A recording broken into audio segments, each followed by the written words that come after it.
어느 날 새끼 호랑이가 어미 호랑이하고 풀밭에서 재롱을 떨며 장난을 치고 놀고 있었습니다. 그런데 이제 새끼 호랑이가 어미 호랑이한테 이렇게 물어봅니다. 엄마, 나 호랑이 맞아?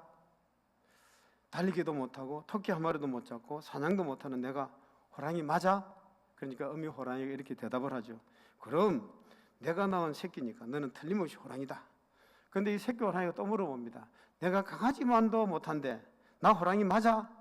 아무것도 못하는데 내가 호랑이 맞아? 하고 자꾸 물어보니까 이 어미 호랑이가 꽥 소리를 지르면서 야, 이 개새끼야, 그렇다면 그런 줄 알아!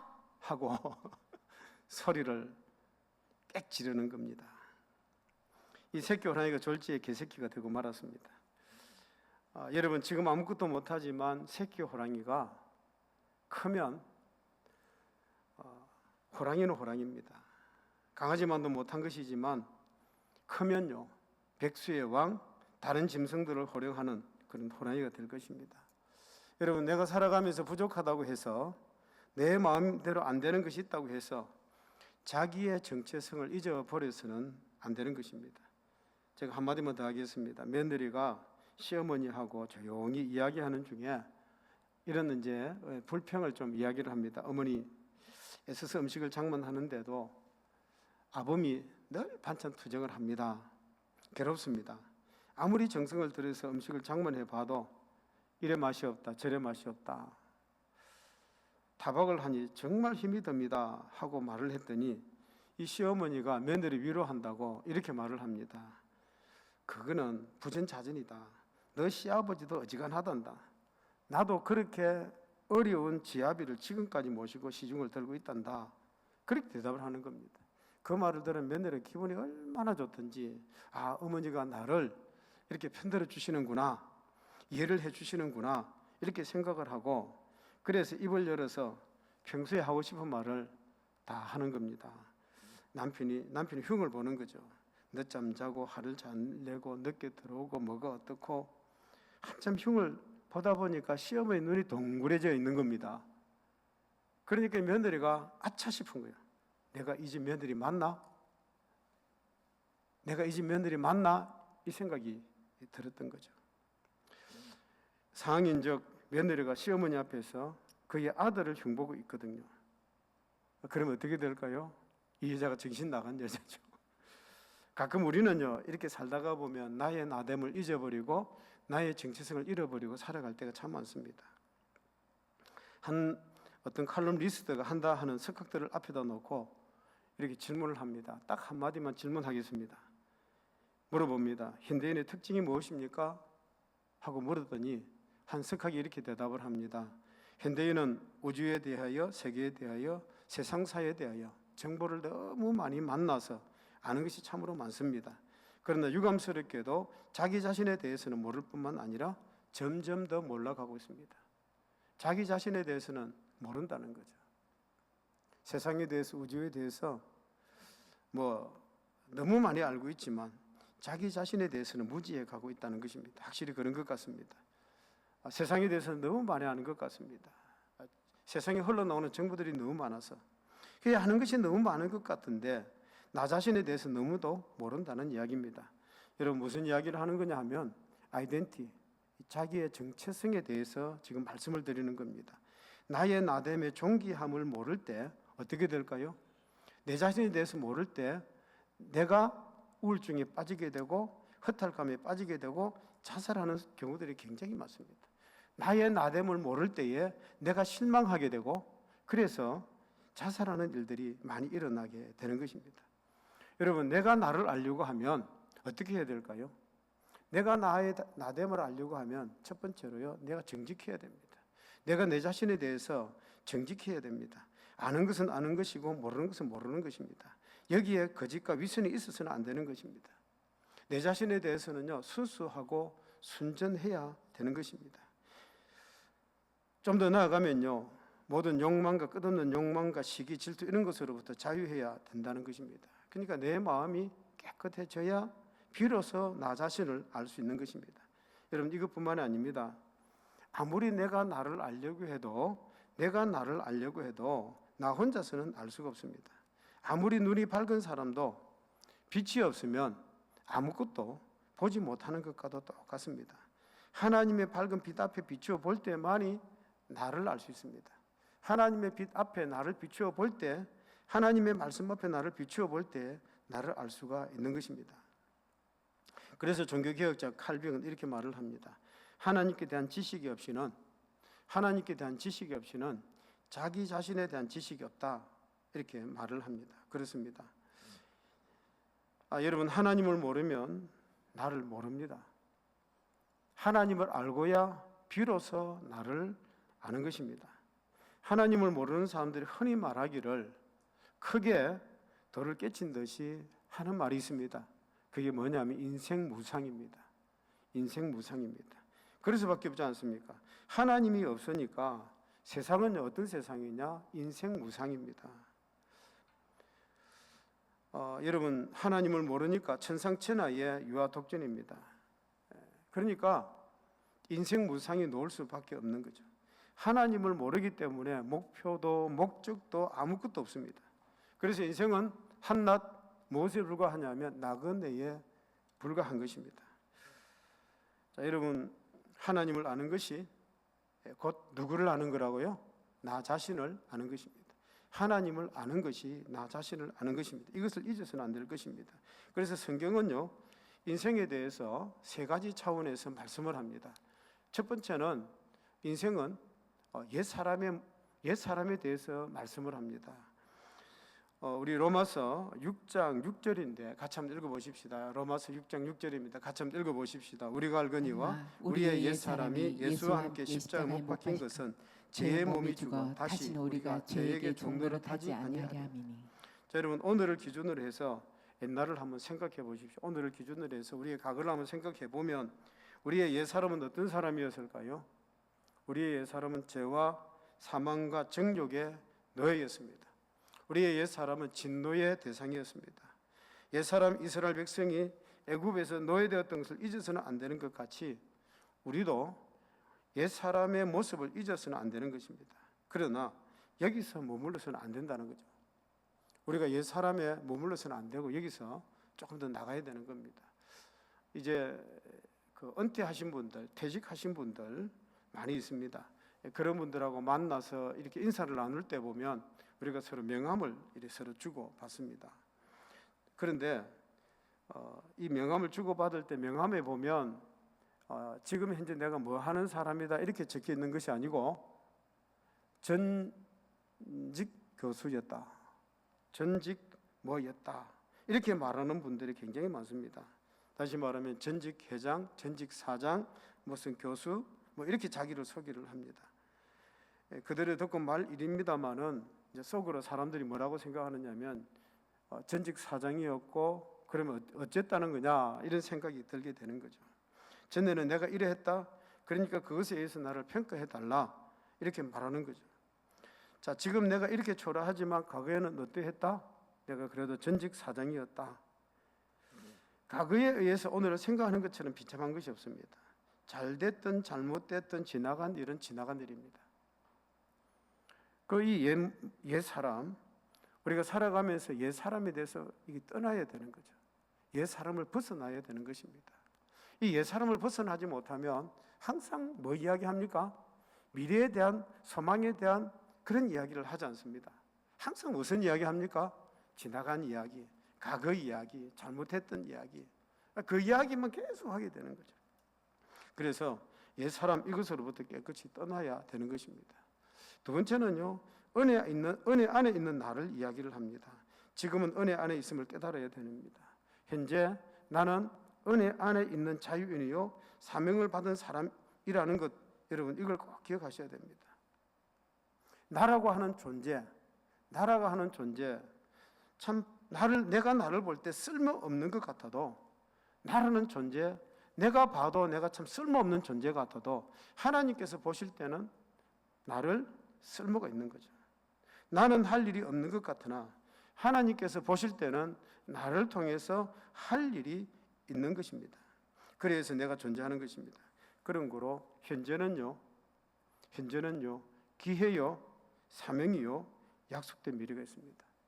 여러분, 지금 우리가 현재를 살아가면서 현재는 나에게 주어진 기회요, 또 사명이요, 약속된 미래가 있는 것입니다.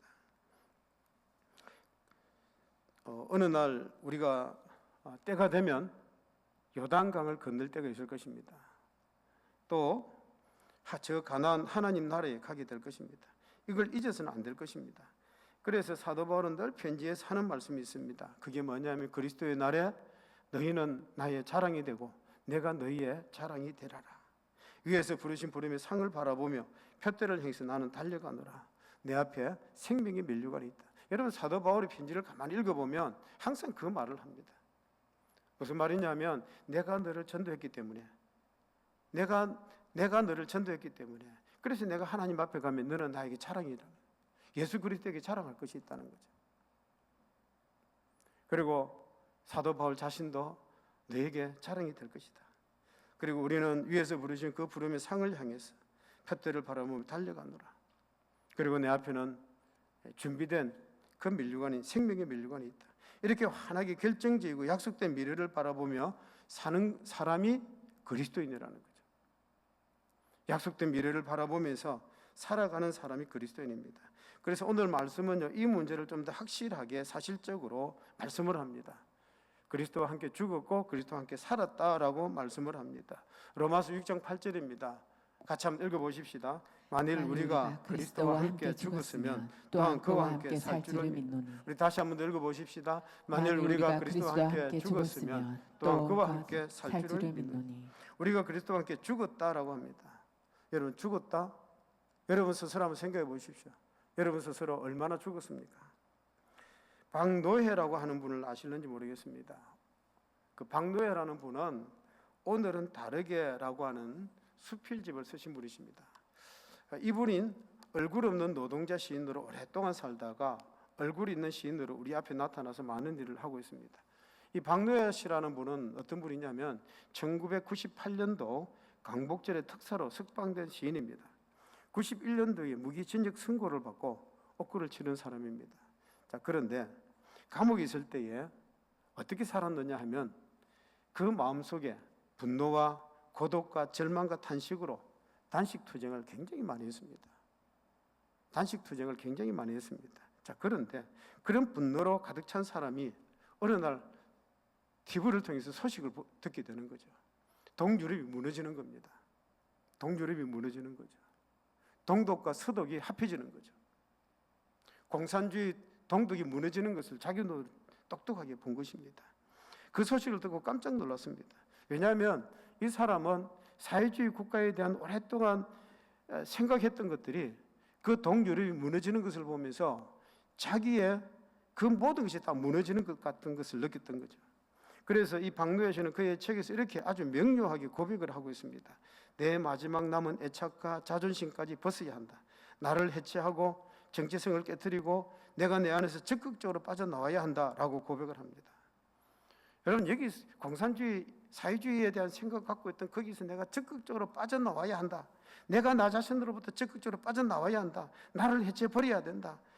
내 과거, 내 신분, 내 업적 깨끗하게 포기해야 된다. 이게 참 여러분, 이게 쉽습니까? 그 책에는 그렇게 썼지만 이게 쉽느냐는 거 물어보는 겁니다. 이게 가능하냐고요. 여러분, 나 스스로 나를 버릴 수 있으면 내가 나로부터 벗어날 수 있습니다. 근데 이게 어렵습니다. 벗어나는 게 쉽지 않습니다. 그 오랜 시간 동안 사회주의에 그 사상에 물들어 있는 것을 벗어난다는 게 쉽느냐는 거죠. 가능하지 않습니다. 그러나 여러분, 벗어날 수 있는 길이 있습니다. 그게 뭐냐 하면 오직 예수 그리스도를 믿을 때만 가능한 거죠.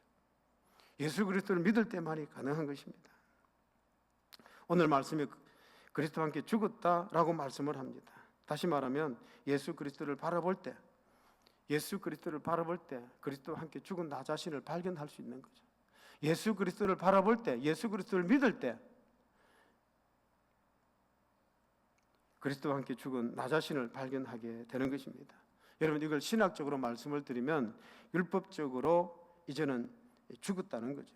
죄를 향해서 죽었고 정욕을 향해서 죽었고 나의 정오와 시기와 욕심을 다 십자가 다 못 박아 버리는 거죠. 다 묻어 버리는 것입니다.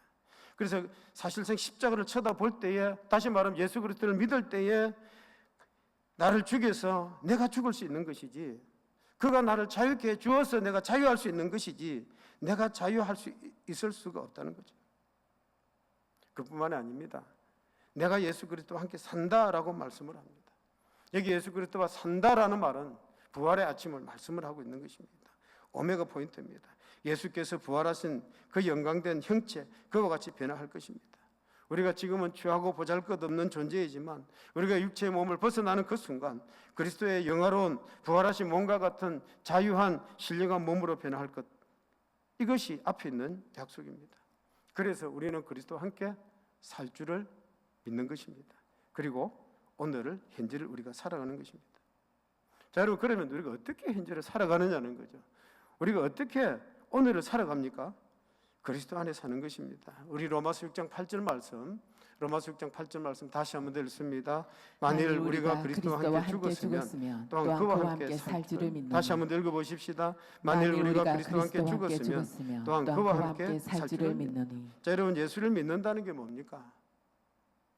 우리가 그리스도와 함께 죽었으면 그와 함께 살 줄을 믿느니. 우리가 예수를 믿는다는 게 뭡니까? 예수를 믿는다고 할 때 우리는 예수께서 나와 함께 하시고 예수께서 내 소원을 들어주시고 내 기도를 들어주시고 이렇게 생각합니다만은, 여러분, 이것은요 아주 얕은 믿음입니다. 아주 얕은 믿음입니다. 참 신앙이란, 참된 신앙이란 그리스도와 함께 죽었고 그리스도와 함께 살아서 내가 그리스도 안에 있는 것을 깨닫는 것입니다. 내가 그리스도와 함께 죽었고 내가 그리스도 안에 살아서 내가 그리스도 안에 있음을 깨닫는 것입니다.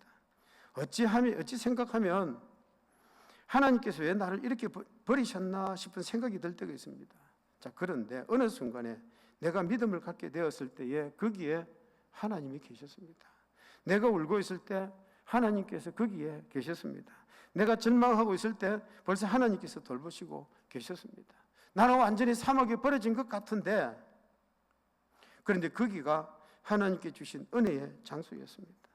여러분, 내가 하나님 안에 있고 내가 예수 그리스도 안에 있고 그리스도 안에 내가 있음을 깨닫는 것이 바로 믿음이라는 것입니다. 그래서 여러분, 우리가 십자가를 바라볼 때마다 항상 두 가지를 생각하셔야 됩니다.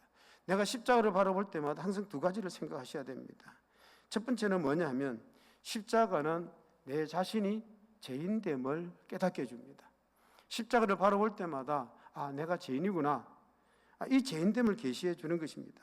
너의 죄가 십자가 죽을 만큼이나 한 죄요, 죽어 마땅한 죄인이라는 것입니다. 계속 우리는 이 십자가를 통해서 우리의 죄를 심판하시는 것입니다. 다시 말하면 나는 십자가에 죽어 마땅할 만큼 큰 죄인이라는 것입니다. 여러분, 십자가를 바라볼 때마다 우리가 뭘 깨달아야 된다고요? 내가 죄인이구나, 이걸 깨달아야 된다는 것입니다. 두 번째는요, 십자가를 쳐다볼 때마다 우리는 참 엄청난 값을 지불해서 구원해낼 만한 귀한 존재라는 것, 다시 말하면 내가 소중한 존재인 것을 아는 것입니다. 십자가를 쳐다볼 때마다 참 나는 귀한 존재이구나, 정말 소중한 존재이구나, 하나님께서 나를 그렇게 귀하게 여기시는 그런 존재이구나, 이걸 깨달으셔야 된다는 것입니다.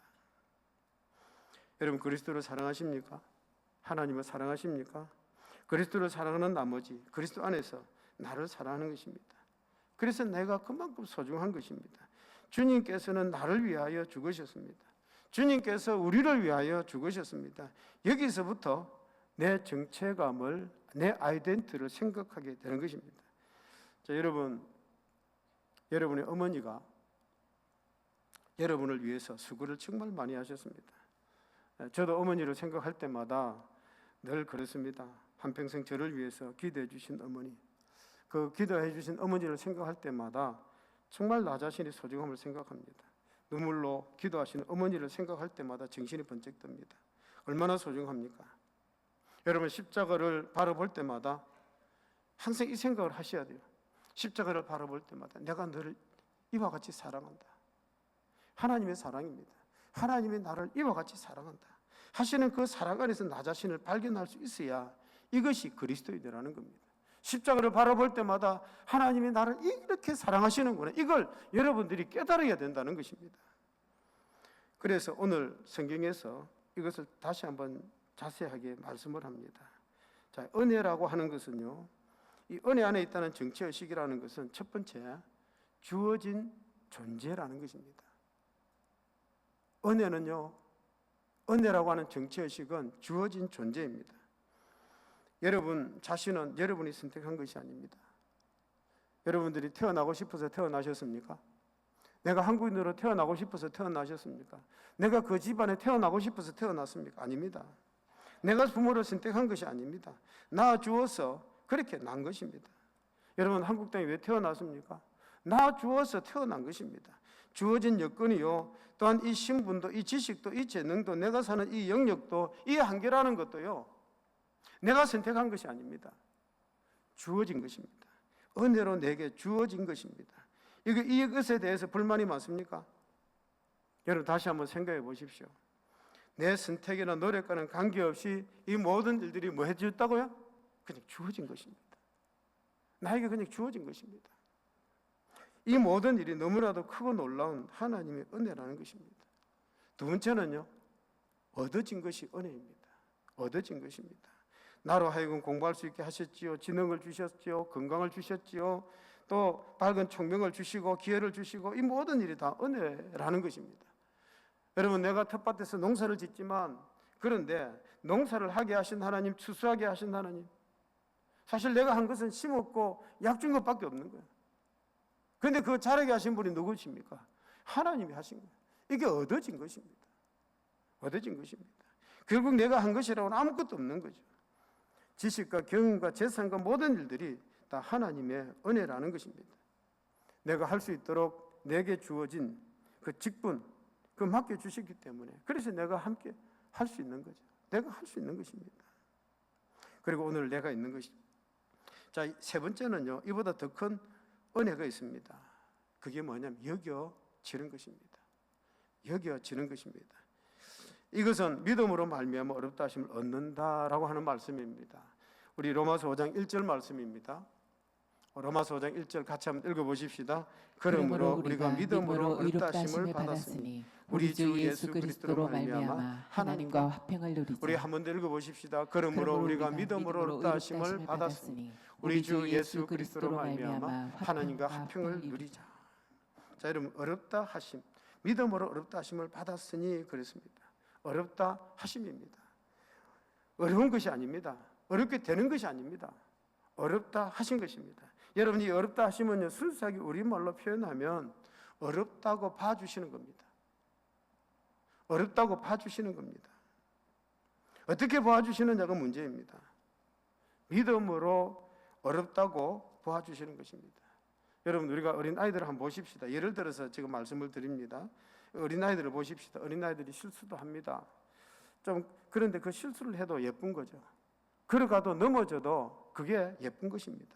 노래 부르다 좀 틀리면 그것이 더 좋아서 큰 소리 칩니다. 왜 그렇습니까? 실수하는데도 어린아이가 하는 것은 예뻐 보이는 것, 사랑의 눈으로 보기 때문에 그런 것입니다. 사랑하는 마음으로 보니까 그가 하는 모든 것들이 다 어떻습니까? 다 예뻐 보이는 거죠. 그래서 여러분, 아기들이 자는 것도 예쁘고 깨는 것도 예쁘고 먹는 것도 예쁘고 똥 싸는 것도 예쁜 거예요. 제 말이 틀렸습니까? 다 예쁜 거예요. 왜요? 사랑의 눈으로 보니까 그렇게 예쁜 것입니다. 하나님께서 우리를 하나님의 자녀로 삼으시고 우리를 어렵다 하신 것은 바로 이런 것입니다. 나는 때때로 살아가면서 실수도 하고요, 내가 어떤 때는 잘못할 때도 있지만, 괴로워하지만, 실패한 줄 알았지만, 그런데 나중에 가서 보니까 이 모든 것들이 합동해서 뭘 이루더라? 선을 이루더라는 거죠. 선을 이루더라는 것입니다. 엄청난 역사를 이루는 순간 깨달아가면서 하나님께서 참 이렇게 허물 많은 나를 이렇게 사랑해 주셨구나. 여러분, 아까 영상을 보셨던 윤주희 대표가 그런 거예요. 엄마는 집에 부적을 막 갖다 붙여놓고 막, 그런데 엄마가, 야, 종교가 달라서 너하고 못 살겠다, 나가. 10년 동안 엄마하고 떨어져 살다가 어느 날 보니까 엄마가 몸무게가 막 10kg나 빠져가지고 그렇게 야윈 얼굴로, 얘야 한번 보자. 그 10년 동안 기도했던 것이, 그 기도가 그렇게 이루어지는 순간 너무너무도 감격스럽고 감동적인 거예요. 야, 하나님께서 이렇게 역사해 주시는구나. 이걸 보는 그 순간에 정말 허물 많은 나를 이렇게 사랑하시고 귀하게 봐주시고 귀하게 쓰시고 소중하게 쓰시는 하나님의 사랑, 그 사랑 안에 우리가 살아가는 것입니다. 여러분 유명한 김익두 목사님이라는 분이 계십니다. 이분은요 신천 장태 유명한 깡패였습니다. 그런데 이분이 예수를 믿고 신학을 하고 신천 서부교회의 목사가 되었습니다. 담임 목사가 된 것이죠. 한 번은 어느 여름날 부흥회를 인도하기 위해서 보따리를 걸머쥐고 산을 넘어갑니다. 하도 더워서 사람도 안 보이니까 웃돌이 벗어놓고 거기에 이렇게 이제 바람을 좀 쐬고 가라고 시원하다 하고 있는데 맞은편에서 어떤 젊은이가 술이 취해가 좀 이렇게 딱 그때 올라오는 겁니다. 올라오더니 목사님을 딱 쳐다보면서 시비를 거는 겁니다. 야, 이 자식아, 내보다 왜 일찍 올라왔어? 그러면서 막 두드려 패는 거예요. 어떻게 두드려 패느냐? 이사 나간 집 굴뚝 부수듯이 막 그냥 이유도 없어요. 그냥 막 두드려 패는 거예요. 한참을 그렇게 때리더니 목사님이 대항을 하지 않으니까 헉거리면서 가만히 있는 거예요. 그때서야 목사님이 청년을 딱 쳐다보고 형님 다 때렸어? 그러면서 악수를 청하는 겁니다. 김익두 목사님이 아주 손이 억셉니다. 이 깡패 출신이 돼가지고 힘이 셉니다. 악수를 하는데 손을 꽉 잡아주면서 예수는 내가 믿고 복은 자네가 받았네. 아주 유명한 말입니다. 예수는 내가 믿고 복은 자네가 받았네. 무슨 말인지 청년이 못 알아들으니까 야 인마 내가 김익두야. 그 소리를 듣는 순간 딱 무릎을 꿇더래요. 벌벌 떨면서 아이고 살려주십시오 그러는 겁니다. 내가 예수 믿기 전에 이런 일 당했으면 자네는 오늘 여기서 장례식 치르는 거야. 내가 예수 믿는 덕에 자네가 살아난 거야. 그러니까 청년이 아이고 형님 어떻게 제가 좋을까요? 하고 물으니까 김익두 목사님 뭘 어떻게 해? 날 따라와. 그리고는요 부흥에 참석시키고 그리고 예수를 믿고 나중에는 그가 장로가 되었다고 합니다. 여러분 이것이 예수 믿는 사람입니다. 예수 안에 사는 사람입니다. 사도 바울은 나의 나된 것은 하나님의 은혜라고 고백을 합니다. 우리 고린도서 15장 10절 말씀 같이 한번 읽어보십시다. 그러나 내가 나된 것은 하나님의 은혜로 된 것이니 내게 주신 그의 은혜가 헛되지 아니하여 내가 모든 사도보다 더 많이 수고하였으나 내가 한 것이 아니요 오직 나와 함께 하신 하나님의 은혜로라. 나의 나된 것은 하나님의 은혜라고 고백을 합니다. 사무엘하 9장에 보면요 다윗 왕이 나라를 평정한 다음에 옛날에 친구 요나단을 생각을 합니다. 요나단의 핏줄기가 어디 없나? 옛 친구의 그 정을 생각하면서 이 요나단의 손자들이 없나? 자식들이 없나? 뭐 이렇게 이제 찾게 되는 거죠. 그랬더니 무비보셋이라고는 쩔름발이 하나가 붙들려 오게 됩니다.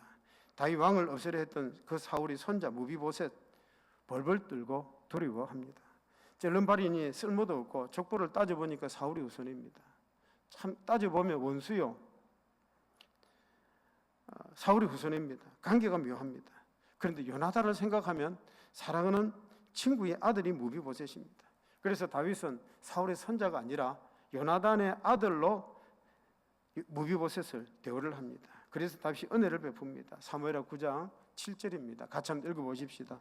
다윗이 그에게 이르되 무서워하지 말라. 내가 반드시 너 아버지 요나단으로 말미암아 내게 은총을 베풀리라. 내가 너 할아버지 사울의 모든 밭을 다 내게 도로 주겠고 또 너는 항상 내 상에서 떡을 먹을지니라 하니 너는 왕자와 같이 궁궐에서 같이 밥을 먹어라. 너 할아버지의 모든 밭도 다 내게 주겠다. 다윗은 그를 그렇게 후대를 합니다. 그런데 이 무비보셋이요 그 말을 듣는 순간 그 가슴이 정말 그 감동이 되는 거죠. 그래서 이 무비보셋이 이런 고백을 정말 가슴을 뜨겁게 하는 고백을 합니다. 사무엘하 9장 8절입니다. 같이 읽어보십시다. 그가 전하여 이르되 이 종이 무엇이기에 왕께서 죽은 개 같은 나를 돌아보시나이까 하니라. 지금 무비보셋이 뭐라고 합니까? 왕께서 죽은 개 같은 나를 이렇게 돌보십니까? 죽은 개만도 못한 나를 돌아보십니까? 그런데 다윗은요 그를 사울의 손자로 보는 것이 아니라 무엇으로 봅니까? 옛날 친구 요나단의 아들로 봅니다. 그리고 너는 내 아들이다 하고 돌보게 되는 것입니다. 여러분 이것이 하나님의 사랑이요 이 마음이 그리스도인의 정체감입니다. 여러분 우리가 살아가면서 하나님 아버지의 마음으로 오늘을 살아가는 여러분 되시기를 바랍니다. 이런 마음으로 살아가신 여러분 되시기를 주 이름으로 축복합니다.